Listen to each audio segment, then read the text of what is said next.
welcome to the Silverbird Selection game review. This will be my first Commodore 64 game review using my new video capture setup, which you can see set up behind me. Check out my last video if you want to see more about my new setup. I reviewed 4 BBC Micro games from the Silver Range and Silverbird range in that video, so that's well worth checking out if you're interested in the BBC Micro. Let's move on to the Commodore 64 then, and today's game review is Skateboard Joust. This is a 1988 release in the Silverbird packaging, as you can see here. I've got this classified as a rare game, not that easy to find out there, and it's usually quite expensive. My copy cost me £3.50. So without further ado, let's take a look at the Skateboard Joust. Here's the packaging for the game then, typical Silverbird packaging with the pink and black stripes. And I've got to say, this image on the front is pretty terrible. So you've got the logo there, Skateboard Joust, in this green oval.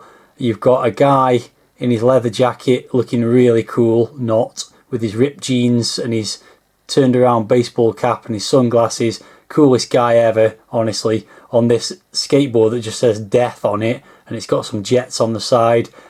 Really badly placed on top of the skateboard though. The guy, he's like not standing on it at all, he's just kind of hovering over it, and then he's chasing some kind of, well, winged monkey or something. I don't know what's going on there, but it looks really bad, really cheap and nasty. The spine's got the Skateboard Joust logo on, and as always on the back cover we've got the 4 screenshots of the game and a little blurb about it. It says hip, radical, street cool skateboarding in 2001. So yeah, this is what they expected skateboarding to be like in 2001. It didn't happen, folks.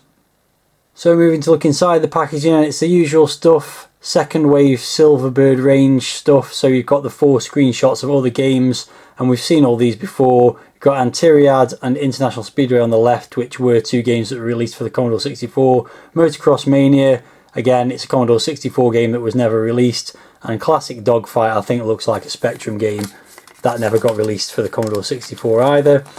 So let's take a look at the instructions, and it says Skateboard Joust, copyright James Kloss, Commodore conversion by Daisysoft, Amstrad conversion by John Gillett. And it goes on to say it's a few millennia into the future. Well, it wasn't, because it says 2001 on the back, which was just 13 years after this game was made. But there you go. Skateboarding has become the most popular sport in the galaxy, with faster, better and more dangerous skateboards being developed. Competition between planets is fierce and often deadly.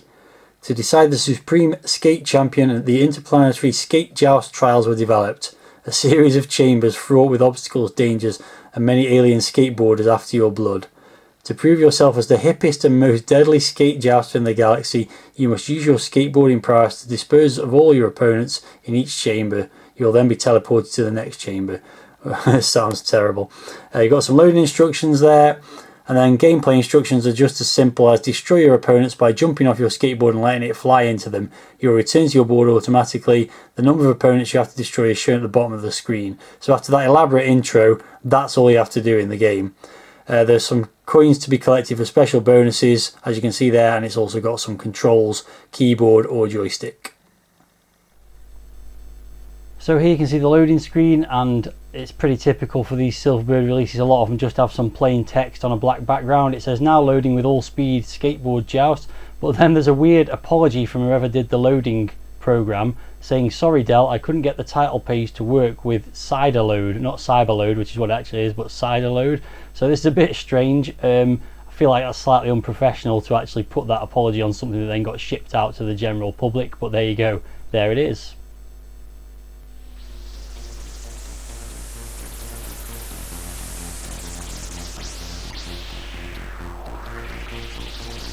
Game's loaded then, here's the title screen, and as you can see it's got quite a nice image in the background saying Skateboard Joust on it with the skater, done by Steve Hall, I think that says on the left hand side. I'm wondering if that's actually the loading screen that couldn't be displayed when the game was loading, so they put it on the title screen of the game instead.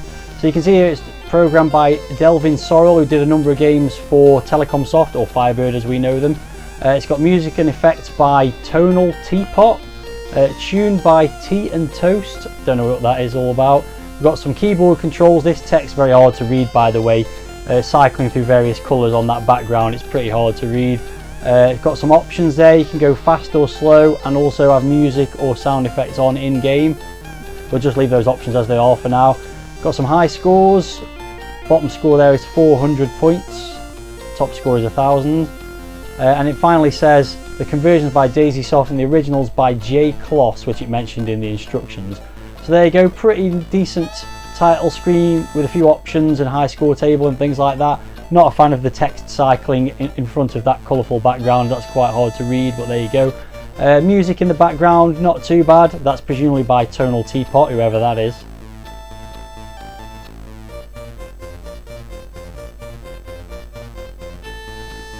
Not especially sure it fits a game about skateboard jousting, but the music's not too bad, as I said. So let's get on and play the game. Right, so the game starts and you are the skateboarder, bottom right of the screen, moving left and right at the moment. And the aim of the game is to eliminate the enemies on the screen, and you've got to eliminate 4 on this screen. It says that in the second box from the left on the bottom. And the way you eliminate enemies is by hitting them with your skateboard effectively, but you have to hit them when you're not on the skateboard. So you drive along and press fire to launch off your skateboard basically. There's also some power-ups to collect. This one allows you to zap enemies just by touching them. There you go. So I've actually killed one of the 4 enemies now. You'll have seen the screen scrolls left to right, or wraps around I should say, and also you can move up and down on these 2 levels by pushing up on the joystick. That does a kind of floaty annoying jump. Okay, so that's 2 enemies eliminated now, and to get down to the lower level you have to drop through this box in the middle of the screen that says skate on it, and also you can drop from the bottom level onto the top level by dropping through the one in the middle here. I'll just show that as well. That's really strange, and the control mechanism is bizarre in this game. There's a third Dalek killed, so just got the one left to get. Oh no, and I've hit it and died. That's annoying. So the whole thing resets now. You might have also noticed scoring wise you get 10 points per kill, so to get that 400 points on the high score table is going to be a challenge to say the least. So what I've found is, although you can move across the screen quite quickly, it's probably better just to stay moving quite slowly. Wait for the Daleks, as they are on this level, the enemies, to materialise in the right place and just hit them. There we go, like that. So let's see if we can get the second 2. No, I've hit one of them again. It's really glitchy with when you press the fire button actually leaving the skateboard as well. This game is pretty bloody poor, to be perfectly honest. Okay, that should make that easier. Let's see if we can get... Oh, now the other enemies have appeared on the screen, zapped briefly, but I don't think I've managed to get either of them at that point. There we go, that's 1 left to get again, which I've been in this position before obviously. You can just fall endlessly through the screens as well, which is bizarre. Oh, where am I going? I'm just trying to get in a suitable position to get this one as it sort of scrolls past. Graphics are pretty average really, I would say. Some nicely drawn sprites. The Daleks are a nice touch, I suppose you could say, but otherwise there's nothing particularly great about anything on it. It's all fairly average. You can collect these power-ups. I can't remember whether I mentioned that. They give you the opportunity to zap the enemies. There's also... There we go, finally got it. And there you go, that's the end of the first level. It says great, well done, Board King. Plays a little tune. And we move on to level 2, which is more of the same, except now the enemies sort of float in mid-air. That's not going to make things very easy. Also, they're now roast chickens on skateboards, it seems. There we go, I've died already. Now when you can fall through the screen by dropping through these green pillars. And yeah, it's just bizarre really. So let's see if we can get one of these. Clearly there's no way to get these on the level that you're on, so you've got to somehow jump up in the air and get the skateboard to sort of detach at the right point. Oh, it's just impossible. There we go, that's game over. I will give it another go, but there's not much more to say about it. It's a pretty bad game, it has to be said. Oh, you just like fly around almost uncontrollably and try and hit these slow moving, on the first level, slow moving enemies, but the second level they're quite a bit more challenging, and it's not really enough fun to be bothered to try and beat them, to be perfectly honest. Oh, Haven't really mentioned the sound, it's just a few spot effects, as you've already heard. Nothing to write home about there either, they're fairly average. There we go. Got two of them again. Yeah, the controls are just really like annoying. Where are these guys going to come out? Oh, over there. Oh, no, I'm going to hit them now, aren't I? Where the hell am I? So you can actually wrap around. I've just realised you can wrap around the screen vertically as well. Oh. Right, this could help. There we go, finish the level.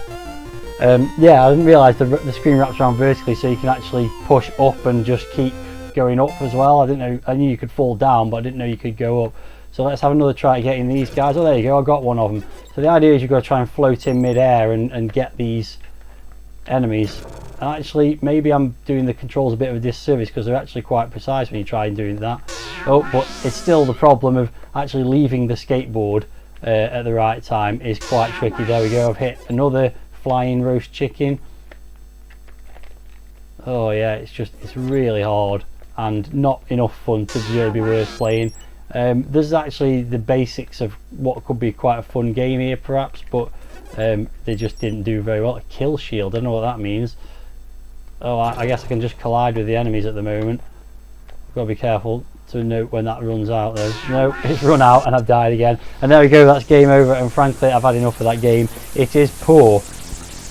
Quite an interesting idea, but just the execution of it is terrible. The controls are really awkward, and yeah, it's just killing a couple of enemies at a time on a screen is quite boring. So let's get on with the review scores, and as you can probably guess, they're not going to be too complimentary. So starting with the packaging, that was poor as well. The image on the front was dreadful. Otherwise it's pretty standard Silverbird packaging. Instructions were okay, I suppose. So I'm going to give that 5 out of 10. Presentation's pretty nice. You've got this title screen. As I said, I'm not a fan of the text cycling colours because that makes it quite hard to read the text, but the background graphics pretty nice, and there are options and high score table, so fairly good for the presentation. I'm going to give it a 7. Graphics in game, pretty average. Just a couple of nicely drawn sprites. The Daleks are quite nice. The backgrounds are pretty boring. There's not a lot to do. It's just a single screen, so there's no great graphics to show off really, so I'm going to give them a 6. Sound also, the music's okay. The sound effects in game are pretty average. Just going to give them a 6 as well. And finally, the playability, well, there's not much of it really. I mean, there's the idea of an interesting game, but the execution of it's quite poor. I can't really say much more about it. It's just frustrating and not a lot of fun, so I'm going to give it a 3 out of 10 for playability. That gives it an overall score of 5.5, and as you can probably work out, I don't think that was worth £1.99 back in the day. So there you go, pretty short review there, and I don't think the game deserves any more than that. So if you've got any thoughts about Skateboard Joust, then let me know in the video comments, and I'll be back with another game review soon, which will hopefully be a bit more fun than this one. Thanks for watching, see you again soon.